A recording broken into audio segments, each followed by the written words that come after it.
ഞാൻ ആദ്യമായിട്ടാണ് ശരിക്കും ഇത്ര ഇങ്ങനെ പെർഫെക്റ്റ് ആയിട്ട് കാണുന്നത്. സമയം രാത്രി 11 മണിയായേ. എന്താ ഇവ കണ്ടത്? അങ്ങോട്ട് നോക്കി, നല്ല അടിപൊളി റെയിൻബോ. നമുക്ക് ദൂരെ പോയി നോക്കാം. വാ, ഇങ്ങനെ ഫുള്ള് റൗണ്ട് ആയിട്ട് കാണാം. അടിപൊളി. 2 ലെയറൊക്കെ ഉണ്ടെന്ന് തോന്നുന്നു കേട്ടോ. ഇങ്ങോട്ട് മാപ്പന്ന ഓടി വാ, ഇവിടെ വന്ന് കാണാം. നമുക്ക് ഫുള്ള് കാണാം. കൂട്ടം ഭയങ്കര എക്സൈറ്റഡാ. വാവ്, എന്തൊരു വലുതാ നോക്കി, ഇത്രയും വലുതായിട്ട്.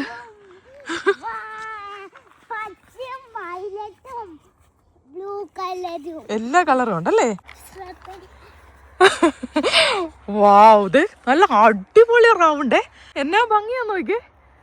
ഞാൻ ആദ്യമായിട്ടാണ് ശരിക്കും ഇത്ര ഇങ്ങനെ പെർഫെക്റ്റ് ആയിട്ട് കാണുന്നത്. കുറച്ചൊക്കെ ഇങ്ങനെ കണ്ടിട്ടുണ്ടെങ്കിലും ഇങ്ങനെ ഫുൾ റൗണ്ട് ആയിട്ട് ഇപ്പോഴാണ് ഞാനിങ്ങനെ കണ്ടിട്ടുള്ളത്.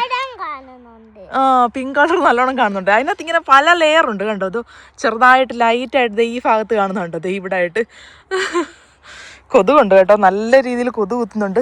നാട്ടിലെങ്ങാനും ഈ സമയത്തെങ്കിൽ, ഈ സമയം പോട്ടെ, ഒരു ഇച്ചിരി ഇരുട്ടായി കഴിഞ്ഞാൽ പിന്നെ വെളിയിലോട്ട് ഇറങ്ങാതെ ഞാനാ. വല്ല വാഴയോ വാഴയുടെ ഇലയോ എന്തെങ്കിലുമൊക്കെ അനങ്ങി കഴിഞ്ഞു കഴിഞ്ഞാൽ ഞങ്ങൾക്ക് പേടിയാ അല്ലേ. പക്ഷെ ഇവിടെ ആണെന്നുണ്ടെങ്കിൽ ഒരു പേടിയില്ലല്ലേ രാത്രിയായിട്ട്. എനിക്ക് പേടിയുണ്ടോ? കൊതുകിനെ മാത്രമല്ലേ ശല്യം. കൊതു ഭയങ്കര ശല്യമാണ്. നമ്മളെ കുത്തിക്കൊണ്ടേ ഇങ്ങനെ ഇരിക്കും. കുട്ടിനെ കുത്തുന്നുണ്ട്, എല്ലായിടത്തോട്ടും കയറുന്നുണ്ട്. എന്നാലും എന്തൊരു ഭംഗിയാന്ന് നോക്കി. ഞാൻ 2 ഫോട്ടോ എടുക്കട്ടെ. ഹേവക്കുട്ടൻ്റെ ഒരു ഫോട്ടോ എടുക്കാം. ഇങ്ങോട്ട് വാ. ചെറുതായിട്ട് മഴയും ചാറുന്നുണ്ട്. പിന്നെ എന്താ പറയുക, നല്ല കൊതുകും ഉണ്ട്. നമുക്ക് പോയാലോ ഹേവക്കുട്ട? ഇത് കാണിക്കാൻ വന്നേ ഹേവക്കുട്ടനെ. എന്തൊരു ഭംഗിയാന്ന് നോക്കി. ബ്ലൂബെറി പിച്ചാണോ?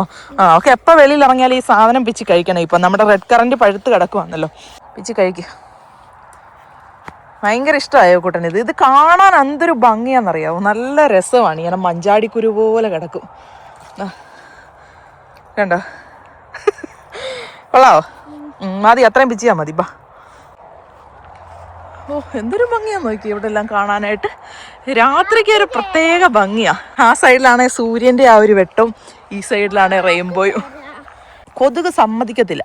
നല്ല ഇരുട്ടുള്ള സമയത്ത് നമുക്ക് അരോറ ലൈറ്റ്സ് കാണാം.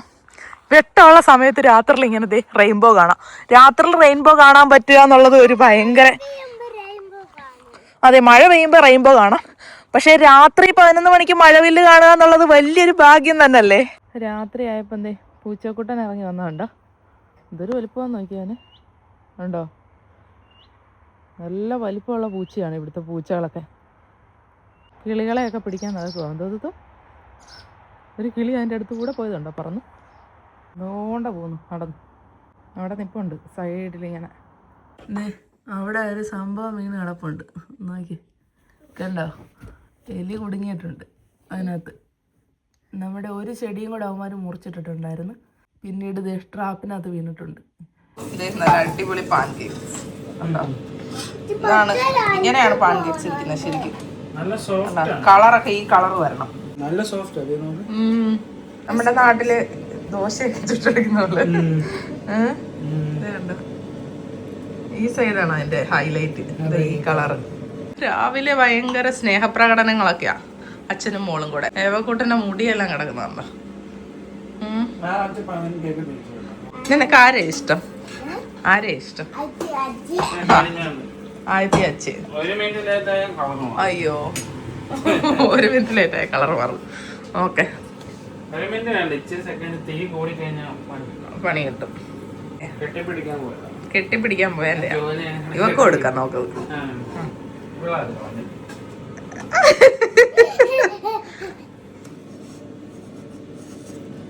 പാൻകേക്ക് എല്ലാം കഴിഞ്ഞു.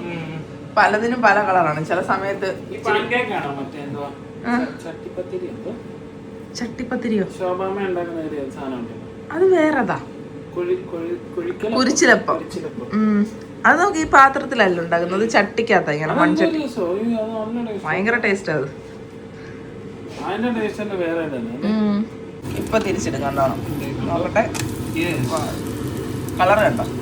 ഇതാണ് അതിന്റെ കറക്റ്റ് കളർ. ഇങ്ങനെ ഇരിക്കണം, ഇത് കരിഞ്ഞതല്ല, ഇതിന്റെ ഇങ്ങനെ ഇരിക്കുന്നത് നല്ല പഞ്ഞി പോലെ. ഇത് കറക്റ്റ് നല്ല അടിപൊളി കളറായിട്ട് കിട്ടിയിട്ടുണ്ട്. നല്ല സൂപ്പർ പാൻ. അതെ, നല്ല സൂപ്പർ പാൻ കേക്ക്. ദേവക്കുട്ടന് പാലിപ്പോ തിളച്ചു പോയേനെ. ആ കേർമ്മ തരാമ്പാ. ഏവക്കൂട്ടം കഴിക്കാൻ പോവാണ്. കഴിച്ചു നോക്കിയിട്ട് കുഞ്ഞ് പറയും എങ്ങനെ ഉണ്ടെന്ന്. അല്ല വന്നോ എന്നോ സൂപ്പറാണോ? കുറച്ചേ കഴിക്കട്ടോ.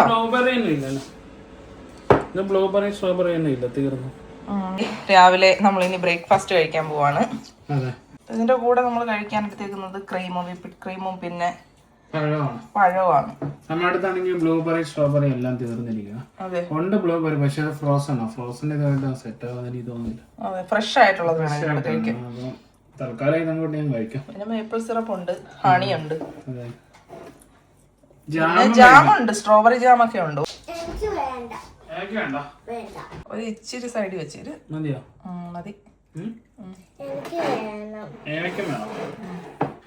കഴിക്കുന്നില്ലല്ലോ, കുറെ നേരമായല്ലോ വെച്ചോണ്ടിരിക്കും. പിന്നെ അതെ കുറച്ച് മേപ്പിൾ സിറപ്പും എടുത്തിട്ടുണ്ട്. ഡെലീഷ്യസ്. അച്ഛനും മോളും കൂടെ അതാ വെളിയിലാണെന്നുണ്ടെങ്കിൽ എലിയെ എടുത്ത് മാറ്റുവാണേ ആ ട്രാപ്പിനകത്തുനിന്ന്. എന്തായാലും അവരെ പൊക്കി. മല്ലിയിലയൊക്കെ നല്ല രീതിയിൽ ഇങ്ങനെ പിടിച്ച് നിൽക്കുകയാണ്. സലാഡ്സും വളർന്നതെല്ലാം വളർന്നിട്ടുണ്ട്. അപ്പം അവനില്ല കട്ട് ചെയ്തെടുക്കാം. എന്താ ഇങ്ങനെ താഴെ നിന്ന് കട്ട് ചെയ്യണം. എന്നാ ഇങ്ങനെ ചെവിട്ടിന്ന് എടുക്കണം, ചെവിടോടെ എടുക്കണം. നല്ല മണമാണ് ഇതിന്, നല്ല മണമുള്ള നാടൻ മല്ലിയില. ആവശ്യത്തിന് നമുക്ക് ഇതൊരു മണം, നല്ല മണമില്ലേ? നമ്മുടെ നോർത്ത് ഇന്ത്യൻ പരിപ്പ് കറിക്കകത്തില്ല, അതിന് വേണ്ടിയിട്ട് എടുക്കുക. നോർത്ത് ഇന്ത്യൻ പരിപ്പ് കറിയാണ് ഞങ്ങൾക്ക്. അതാണ് ഇന്ന് നമുക്ക് കഴിക്കാൻ. സലാഡ് പരിപ്പിനകത്ത് വേണ്ട, വേണമെങ്കിൽ ഏവ പിച്ച് തിന്നു.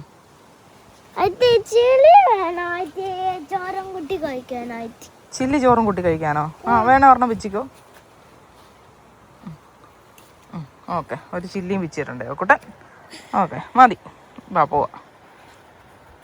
നമ്മുടെ അടുക്കളത്തോട്ടത്തിൽ നിന്നുള്ള കാര്യങ്ങളൊക്കെ ഇങ്ങനെ പറിച്ചെടുക്കുമ്പോൾ ഒരു സന്തോഷമല്ലേ? നീ ഉമ്മ കൊടുക്കാനുള്ള അച്ഛയുടെ അടവാ അത്.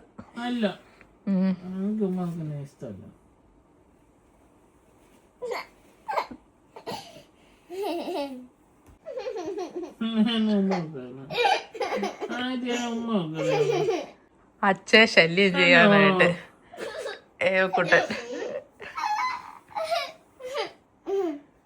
സമാധാനം കിട്ടുമോ? നോ, എണീറ്റ് പോകും. ഐസ്ക്രീം വണ്ടിയുടെ സൗണ്ട് കേട്ടോണ്ട് ഇറങ്ങി ഓടിയതാ. പക്ഷെ അവരെങ്ങോട്ട് പോയെന്നറിയത്തില്ല. അവിടെ അങ്ങനെ ഉണ്ടോ? പോയോടിയാ പാച്ചി? വിളിച്ചു പോവാനും പറ്റത്തില്ല. ഏതോ അവിടെ ഉണ്ടോ? അവിടെ ഉണ്ട്, വണ്ടി അവിടെ ഉണ്ട്.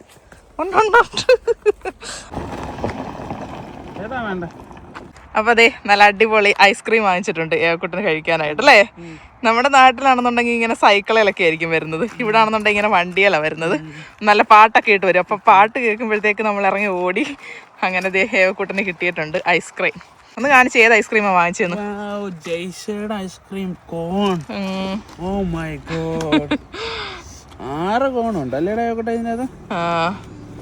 അച്ഛക്ക് ഭയങ്കര സങ്കടമായിരുന്നേ. അച്ഛൻ ഒന്ന് തണുപ്പിക്കട്ടെ, തലയെല്ലാം ചൂടായിരിക്കും. സങ്കടം എന്താന്ന് ഞാൻ ആരോടും പറയുന്നില്ല. പിന്നെ അത് സങ്കടം എന്താന്ന് എല്ലാവർക്കും അറിയാലോ. അർജന്റീനയുടെ എന്ത് ചെയ്യാൻ പറ്റും, കളിയാണ്. അവര് കളിച്ചില്ല, അതെ കളിച്ചില്ലേ തോക്കും. വേറൊന്നും പറയാം. കളിച്ചും തോക്കും, കളിച്ചില്ലേലും തോക്കും. അപ്പൊ കളിക്കാതെ തോറ്റു, അതാണൊരു വിഷമം. കളിച്ച് തോറ്റിരുന്നെങ്കിൽ ഓക്കെ അല്ലേ? പക്ഷെ കളിക്കാതെ തോറ്റപ്പോൾ ഉള്ളൊരു സങ്കടം. നന്നായിട്ട് കളിച്ചവർ ജയിച്ചു, കളിക്കുന്നവര് ജയിക്കും. അവസരം കിട്ടിയില്ല, അവസരം അവര് കൊടുത്തില്ല. അതല്ലേ അവര് നന്നായിട്ട് കളിച്ചു. അതെ, അതാണ് അവര് നന്നായിട്ട് കളിച്ചെന്ന് പറയുന്നത്. അങ്ങനെയാണല്ലോ. ശരി, എന്തായാലും കഴിഞ്ഞു. ഇനി കഴിഞ്ഞതിനെ പറ്റി പറഞ്ഞിട്ട് കാര്യമില്ല. രാവിലെ പാട്ട് മത്സരത്തിൽ മെസ്സിയുടെ കാര്യമാ. ഇനി മെസ്സി ഇല്ലല്ലോ, കളിക്കുമായിരിക്കും ഇനി. കളിക്കാൻ ചാൻസ് ഇല്ല, അതാണ്. ഓക്കെ, മെസ്സിക്കെല്ലാം ഉണ്ട്. അതുകൊണ്ട് ഇനിയൊന്നും പറഞ്ഞിട്ട് കാര്യമില്ല. ഞാനിതിനെ കുറിച്ചൊന്നും സംസാരിക്കുന്നില്ല. കാരണം ഇത് സംസാരിക്കുമ്പോൾ ഇഷ്ടപ്പെടുന്നവരും ഇഷ്ടപ്പെടാത്തവരും ഒക്കെ ഉണ്ടാവും. അല്ല, ഇപ്പം ഒരു സ്പോർട്സ് ആകുമ്പോൾ എല്ലാവരും അതിന്റെ സ്പിരിറ്റിൽ എടുക്കണം. അതിന് പ്രത്യേകിച്ച് ജാതി മതം കാര്യങ്ങളോ അങ്ങനെ ഒന്നും ആരും കൂട്ടിക്കലർത്തല്ല അല്ലേ? സ്പോർട്സിന് വേറൊന്നിനെയും കലർത്തേണ്ട കാര്യമില്ല. അതിന്റെ ആ ഒരു സ്പിരിറ്റിൽ തന്നെ എടുക്കണം. നമ്മൾ അങ്ങനെയാണ് എടുത്തിട്ടുള്ളത്. ഇപ്പം ബാക്കിയുള്ള ടീംസൊക്കെ കളിക്കുമ്പോഴാണെന്നുണ്ടെങ്കിൽ നമ്മൾ പറയാറില്ലേ, അവര് നല്ലോണമാണ് കളിക്കുന്നതെങ്കിൽ അങ്ങനെ തന്നെ പറയണം അല്ലേ? അതും ശരിയാണ്. ഇപ്പം മറ്റൊരു ടീം തോറ്റു പോകുമ്പോൾ നമ്മളെ കളിയാക്കാറുണ്ട്. സോ നമ്മളെ ടീം തോറ്റു പോകുമ്പോൾ നമ്മളെ കളിയാക്കും, നമ്മളെ സഹിക്കണം. നോർമലാണ്, മനുഷ്യരാണ്, എല്ലാം സംഭവിക്കുന്നത്. ഐസ്ക്രീം എങ്ങനെ ഉണ്ടെന്ന് പറയൂ. ആ സൂപ്പറാ. കൂട്ടതാ ഐസ്ക്രീം കഴിച്ചുകൊണ്ടിരിക്കുകയാണ്. അച്ഛ പറഞ്ഞിട്ടാ ഇനി ഇത് വാങ്ങിച്ചോ, അല്ലെങ്കിൽ നമ്മൾ സാധാരണ ഇങ്ങനെ സ്റ്റിക്കിൽ ഉള്ളതേ വാങ്ങിക്കത്തുള്ളൂ. അച്ഛ പറഞ്ഞ് കോൺ വാങ്ങിക്കാൻ പറഞ്ഞു. ശരി എങ്കിൽ പിന്നെ അങ്ങനെ ആയിക്കോട്ടെ എന്ന് കരുതി ഇങ്ങനെ കോണിൻ്റെ വാങ്ങിച്ചു. ജയ്ഷയുടെ നല്ല ടേസ്റ്റുള്ള നല്ല ഐസ്ക്രീമാണ്. നല്ല ടേസ്റ്റ്, നല്ല വിലയോ. അതെ 10 രൂപയോ 6 ഇല്ലേ? അതെ, ഷോപ്പിലേക്കാളും ലാഭം. അതെ ഷോപ്പിലേക്കാട്ട് ലാഭം. അതുകൊണ്ട് നമ്മൾ ഇങ്ങനെ വരുമ്പോൾ എപ്പോഴും വാങ്ങിക്കുന്നത്. നമ്മുടെ പൂവെല്ലാം പറന്നു പോയി, ഒന്ന് കാണിച്ചു കൊടുക്കാം വന്നേ. കഴിഞ്ഞതിൻ്റെ അങ്ങേക്കൊല്ലം നട്ടു വെച്ച ഒരു ചെടിയുടെ ഇത് നമ്മുടെ അപ്പുറത്ത് നിൽക്കുന്നില്ലേ, നമ്മൾ വെച്ചില്ലായിരുന്നു, ഓർക്കുന്നില്ലേ?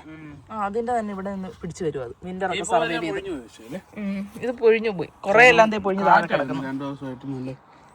ആകെപ്പാടെ എന്താ പറയുന്നേ 1-2 ദിവസം നിൽക്കും. നമ്മള് വിന്റർ അങ്ങോട്ട് കഴിയുമ്പോ തൊട്ട് തുടങ്ങുന്നതാണ്.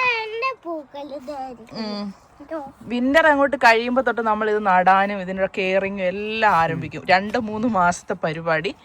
1-2 ദിവസം കൊണ്ട് പൂ ഇങ്ങനെ ഇട്ടിട്ട് അങ്ങ് പോവും, കാറ്റടിച്ച്. സന്തോഷമല്ലേ? എന്നാലും സന്തോഷമില്ലേ, നമ്മൾ എന്തെങ്കിലും ചെയ്യുന്നുണ്ടല്ലോ, എന്നിട്ടല്ലേ പൂ കിട്ടുന്നത്. അല്ലെ വെറുതെ ഇരുന്നിട്ട് പൂ പിടിക്കണമെന്നൊക്കെ പറഞ്ഞു കഴിഞ്ഞാൽ പൂവും പിടിക്കത്തില്ല, കായും പിടിക്കത്തില്ല, ഒന്നും ചെയ്തില്ല.